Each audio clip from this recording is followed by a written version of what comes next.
કોઈ ધમકી કે કોઈ હુમલો શ્રદ્ધાળુની અડગ આસ્થાને ડગાવી નથી શકતો અને તેની સૌથી મોટી સાબિતી એટલે અમરનાથ યાત્રામાં ઉમટેલી શ્રદ્ધાળુઓની ભીડ, જ્યાં 3 જુલાઈથી સત્તાવાર રીતે અમરનાથ યાત્રાનો આરંભ થઈ ચૂક્યો છે અને ત્યારબાદ અત્યાર સુધીમાં 2,20,000થી વધુ શ્રદ્ધાળુઓએ બાબા બર્ફાનીના આશીર્વાદ મેળવી લીધા છે।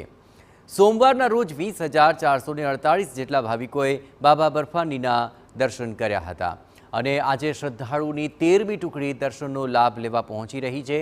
અત્રે ઉલ્લેખનીય છે કે પહેલગામ આતંકી હુમલાની ઘટનાને પગલે શરૂઆતમાં એવી આશંકા હતી કે ભક્તોનો ધસારો ઓછો જોવા મળશે, પરંતુ કોઈ પણ ઘટના આ શિવ ભક્તોની આસ્થાને ડગાવી નથી રહી। આ ભાવિકો કોઈ ભયમાં નથી કે ન તો તેમના ઉત્સાહમાં કોઈ ઓટ વર્તાય છે। हम 13 बंदे आए और ये 13वीं साल है हमारी। 13वीं साल है। बाबा की इतनी कृपा है कि हर वर्ष आने का मौका लगता है हमारा और इसकी बार बार मौका मिले और हम 13 आए। हम सोचते हैं 1300 व्यक्ति को लेकर आए। 1300 व्यक्ति को ले आए। हाँ, ये भोले बाबा की हमारे ऊपर इतनी कृपा है कि जिसकी बात नहीं है। हम 36 है। 36। हाँ, कैसा लग रहा है? अच्छा लग रहा है। अच्छा लग रहा है। हाँ, बहुत अच्छा लग रहा है, बहुत अच्छा लग रहा है। व्यवस्था किस प्रकार की है? बहुत अच्छी है। कितनी उत्साह है मन में कि बोले बहुत है उत्साह। खाने पाने का भी बहुत अच्छा है। इधर का ये तैयारी बहुत अच्छी है और बहुत है और उत्साह भी बहुत है। પહેલગામ આતંકી હુમલા બાદ અમરનાથ યાત્રામાં સુરક્ષા માટે તંત્ર ખડે પગે છે। 24 કલાક જવાનો પેટ્રોલિંગ કરી રહ્યા છે। સીસીટીવી કેમેરા અને ડ્રોન કેમેરાની મદદથી દરેક રસ્તા પર, દરેક સ્થળ પર બાજ નજર રાખવામાં આવી રહી છે। સેના, પોલીસ, સીઆરપીએફ અને અન્ય સુરક્ષા એજન્સીઓના જવાનો ખડે પગે લોકોની સુરક્ષા માટે સજ્જ છે।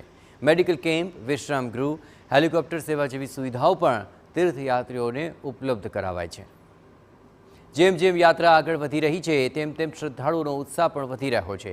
અનેક ભાવિકો એવા છે કે જેમના નિવાસ સ્થાનેથી પગપાળા ચાલીને અમરનાથ ધામ પહોંચી રહ્યા છે।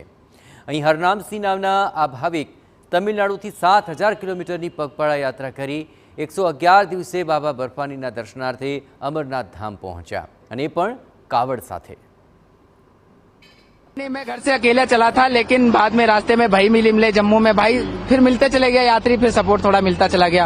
बाकी मैं यात्रा पैदल ही अकेले ही कर रहा हूँ। ये क्या लेके?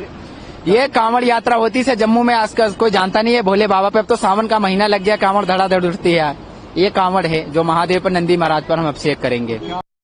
અમરનાથ યાત્રા 38 દિવસની છે। 9 ઓગસ્ટના રોજ આ યાત્રા સમાપ્ત થશે। 12 દિવસમાં જ 2,20,000થી વધુ શ્રદ્ધાળુઓ દર્શન કરી ચૂક્યા છે। ભાવિકોનો ઉત્સાહ જોતા મોટી સંખ્યામાં આ શ્રદ્ધાળુઓ દર્શનનો લાભ લે તેવી શક્યતા જોવાઈ રહી છે।